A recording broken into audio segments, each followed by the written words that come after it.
ശ്രീ രാഹുൽ ഗാന്ധി വളരെ അപമാനിക്കപ്പെട്ട ഒരു വ്യക്തിത്വമാണ്. അദ്ദേഹത്തിന് ഈ മുമ്പ് ഉള്ള കാലത്തൊക്കെ ജനസമ്മതി ഉണ്ടായിരുന്നിട്ട് പോലും അദ്ദേഹത്തിനെ പപ്പുമോൻ എന്നൊക്കെ വിളിച്ച് ആക്ഷേപിക്കുന്ന നമ്മൾ കേട്ടതാണ്. ഏറ്റവും കൂടുതൽ ബഹുമാന്യനായ പ്രധാനമന്ത്രി എന്നെ വിളിച്ചിട്ടുണ്ട്. അങ്ങനെയാണ്. അവസാന കാലത്ത് ഇത് ഓർമ്മിപ്പിക്കുകയും ചെയ്തു ശ്രീ പിണറായി വിജയൻ, ഇങ്ങനൊരു പേര് പണ്ടുണ്ടായിരുന്നല്ലോ എന്ന്. അപ്പോൾ അദ്ദേഹം ഒന്നും പ്രതികരിച്ചിട്ടില്ല. കാരണം അതൊരു നല്ല വ്യക്തിത്വം, നല്ലൊരു മനുഷ്യൻ എന്നുള്ള നിലയ്ക്ക് അദ്ദേഹം അത് ഒന്നുമില്ല. രാഷ്ട്രീയത്തിൽ ഇങ്ങനെയൊക്കെയുള്ള കാര്യങ്ങളൊക്കെ വരും, ഒരാൾ തെറി വിളിക്കും, അത് പലപ്പോഴും കേൾക്കേണ്ടതാണ് എന്നൊക്കെയുള്ള ഒരു രീതിയിൽ അദ്ദേഹം അത് കൈകാര്യം ചെയ്തു. ആ മനപ്രയാസമൊന്നും പുറത്ത് കാണിക്കാതെ കൊണ്ട് നടന്നു. പക്ഷെ അത് കഴിഞ്ഞ് ഒരുപാട് പഠിച്ചു എന്നുള്ളതാണ് അദ്ദേഹം ഇന്ത്യ മുഴുവനായിട്ട് നടന്നു. ഭാരത് ജോഡോ യാത്രയൊക്കെ നമ്മൾ കണ്ടതാണ്. 2 യാത്രകൾ നടത്തി. ഒരു യാത്ര നടത്തിയത് മണിപ്പൂരിൽ നിന്നാണ് തുടങ്ങിയത്. അപ്പോൾ വലിയ 2 യാത്രകൾ അദ്ദേഹം നടന്നു. ഏതാണ്ട് ഭാരതം മുഴുവനായിട്ട് നടന്നു തീർത്ത ഒരു മനുഷ്യനാണ്. കാൽനടയായിട്ട് പോയി എന്നുള്ളതാണ്. ഇന്ത്യക്കാരെ കണ്ടു, ഇന്ത്യ എന്താണെന്ന് പഠിച്ചു, മനസ്സിലാക്കി. അതൊരു നേതാവിന് വേണ്ട ഒരു വലിയ കാര്യമാണ്. അത് അദ്ദേഹം പഠിച്ചത് ഗാന്ധിജിയിൽ നിന്ന് തന്നെയാണ്. മഹാത്മാഗാന്ധി ചെയ്ത കാര്യം തന്നെയാണ്. സൗത്ത് ആഫ്രിക്കയിൽ നിന്ന് വന്നതിന് ശേഷം ഇന്ത്യയിൽ നേതാവായി ഉയരാൻ തുടങ്ങുമ്പോൾ അദ്ദേഹം തീരുമാനിച്ചതെന്ന് പറഞ്ഞാൽ ആദ്യം ഇന്ത്യ കാണണം എന്നുള്ളതാണ്. അങ്ങനെയാണ് അദ്ദേഹം ഇന്ത്യ കണ്ടതും. നമ്മൾ വൈഗാ നദിയിൽ വെച്ച് അദ്ദേഹം ഇവിടെ വന്നപ്പോൾ കണ്ട ഒരു കാഴ്ച പോലും നമ്മൾ ഇന്നും മറക്കുന്നില്ല. ഗാന്ധിജി അന്നേരം എല്ലാ വസ്ത്രങ്ങളും അദ്ദേഹത്തിനുണ്ടായിരുന്നു. അദ്ദേഹം മുഖം കഴുകാനായിട്ട് പോയി വൈഗാ നദിയുടെ ഒരു തീരത്തിരുന്ന് ആ വെള്ളത്തിലോട്ട് തൊടുമ്പോൾ അദ്ദേഹം മറുകരയെ കാണുന്ന ഒരു വലിയ ദയനീയമായ കാഴ്ചപ്പാടാണ്. ഒരു പാവപ്പെട്ട സ്ത്രീ, ആ സ്ത്രീ അവിടെ ഇരുന്നിട്ട് അവരെ വസ്ത്രം കഴുകുകയാണ്. വസ്ത്രം കഴുകുന്നത് എങ്ങനെയാണ്? അവർ ഉടുത്തിരിക്കുന്ന ആ സാരി ഉണ്ടല്ലോ, വളരെ പഴയതാണ്.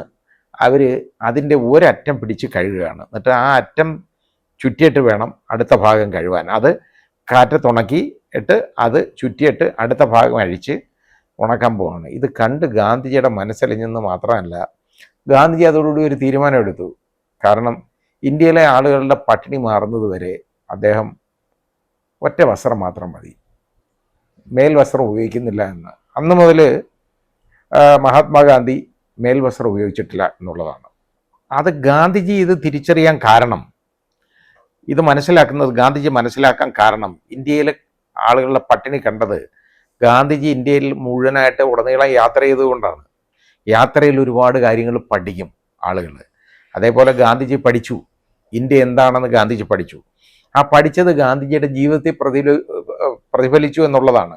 അത് തന്നെയാണ് ഇവിടെ രാഹുൽ ഗാന്ധിക്കും പറ്റിയേക്കുന്നത്. കാരണം രാഹുൽ ഗാന്ധി ഇന്ത്യ എന്താണെന്ന് കാണാനും ഇന്ത്യയെക്കുറിച്ച് പഠിക്കാനും ഒരു നല്ല സാമൂഹ്യ പ്രവർത്തകൻ, രാഷ്ട്രീയ പ്രവർത്തകനായിട്ട് മാറാനും ഉള്ള ഒരു കഴിവുണ്ടായത് അദ്ദേഹത്തിന് ഇന്ത്യ നടന്ന് കണ്ടതുകൊണ്ടാണ്.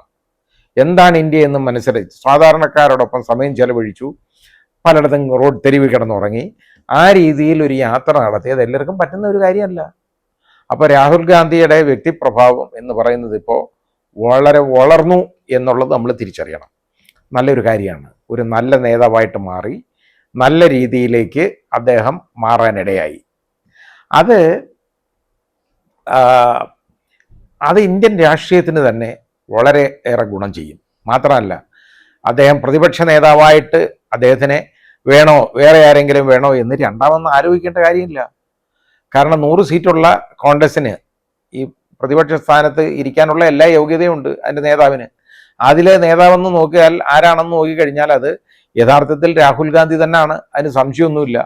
അദ്ദേഹം സിംഗിൾ ഹാൻഡഡ്ലി ഒറ്റയ്ക്കാണ്, പൊരുതിയാണ് ഈ വിജയം ഈ കോൺഗ്രസിനും അതിൻ്റെ കൂട്ടുകക്ഷികൾക്കും ഇന്ത്യ മുന്നണിക്കും വാങ്ങിയെടുത്തിട്ടുള്ളത് എന്നുള്ളതിന് ഒരു സംശയമില്ല. അദ്ദേഹത്തിനോടൊപ്പം വളരെ നല്ല ഒരു നിരയുണ്ടായിരുന്നു. അതായത് അഖിലേഷ് യാദവ്, അതുപോലെ തന്നെ തേജസ്വി യാദവ് തുടങ്ങിയ പ്രവർത്തകർ, അദ്ദേഹം മറ്റ് ഘടകകക്ഷികളുടെ ആളുകൾ അദ്ദേഹത്തോടൊപ്പം ഉണ്ടായിരുന്നു.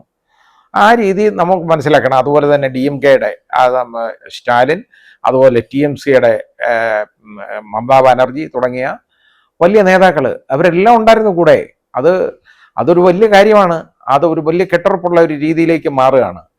എൻ്റെ അഭിപ്രായത്തിൽ ഇന്ത്യ മുന്നണി എന്ന് പറയുന്നത് ഇനിയും കാണണം. ഈ കെട്ടുറപ്പോട് കൂടി തന്നെ മുമ്പോട്ട് നീങ്ങണം. കാരണം എങ്കിൽ മാത്രമേ ഇവരെ ഒരു മര്യാദയ്ക്ക് ഭരിപ്പിക്കാൻ പറ്റുള്ളൂ അവരെ കൊണ്ട്. അല്ലെങ്കിൽ വീണ്ടും നേരെ BJPയുടെ സ്വന്തമായ തീരുമാനങ്ങളുണ്ടല്ലോ, നോട്ട് നിരോധനം പോലൊക്കെയുള്ള തീരുമാനം എന്നൊക്കെ പറയുന്ന ആ തീരുമാനങ്ങൾ, ആ രീതിയിലുള്ള മണ്ടൻ തീരുമാനങ്ങൾ ഇനി വരാതിരിക്കണമെന്നുണ്ടെങ്കിൽ യഥാർത്ഥത്തിൽ ഈ കെട്ടുറപ്പോടുകൂടി ഇന്ത്യ മുന്നണി മുമ്പോട്ട് പോകണം. പ്രതിപക്ഷത്തിൻ്റെ ശബ്ദം അതിൽ ഉയർന്നു കേൾക്കും എന്നുള്ളതിന് ഒരു സംശയമില്ല. പണ്ടത്തതുപോലെ കാണുമ്പോൾ എന്തെങ്കിലും ഒന്ന് പറയുമ്പോൾ അങ്ങ് പുറത്താക്കിക്കൊണ്ടുള്ള തീരുമാനമുണ്ടല്ലോ, അതിനി അങ്ങനെ എടുക്കാൻ പറ്റും എന്ന് നമുക്ക് വിശ്വസിക്കാൻ ഒക്കത്തില്ല. നടക്കുന്ന കാര്യമല്ല. ആ താൻപര്യമൊന്നും ഇനി കാണിക്കാൻ പറ്റുകയല്ല അവിടെ നിന്നും. അതുപോലെ തന്നെ ഭരണഘടന തോന്നുന്ന പോലെ അമെൻഡ് ചെയ്യാനും ഭരണഘടനാനുസൃതമല്ലാത്ത നിയമങ്ങൾ ഉണ്ടാക്കാനും ഒക്കെ ഉണ്ടല്ലോ, ഇനി ബുദ്ധിമുട്ടാണ്. കാരണം 3/2 ഭൂരിപക്ഷം ഇല്ല. അതുകൊണ്ട് നമ്മുടെ ഭരണഘടന രക്ഷപ്പെട്ടു എന്നുള്ള ഒരു സന്തോഷമുണ്ട് എനിക്ക്. ഒരു പൗരൻ എന്നുള്ള നിലയ്ക്ക് ഞാൻ ഏറ്റവും കൂടുതൽ സ്നേഹിക്കുന്ന, ഇഷ്ടപ്പെടുന്ന എൻ്റെ ഭരണഘടന, ഇന്ത്യയുടെ ഭരണഘടന രക്ഷപ്പെട്ടു എന്ന് ഞാൻ കരുതുന്നു. ഒരു ബാംഗ്ലൂരുകാരൻ, ഒരു കർണാടകക്കാരൻ പറഞ്ഞ മാതിരി, ഒരു BJPക്കാരൻ പറഞ്ഞ മാതിരി ഇത് ഭരണഘടന ഞങ്ങൾ മാറ്റി എഴുതുമെന്നാണ് 400 കിട്ടിയാൽ ഏതായാലും ഭരണഘടന രക്ഷപ്പെട്ടു. അത്രയേ ഉള്ളൂ ഇനി പറയാൻ.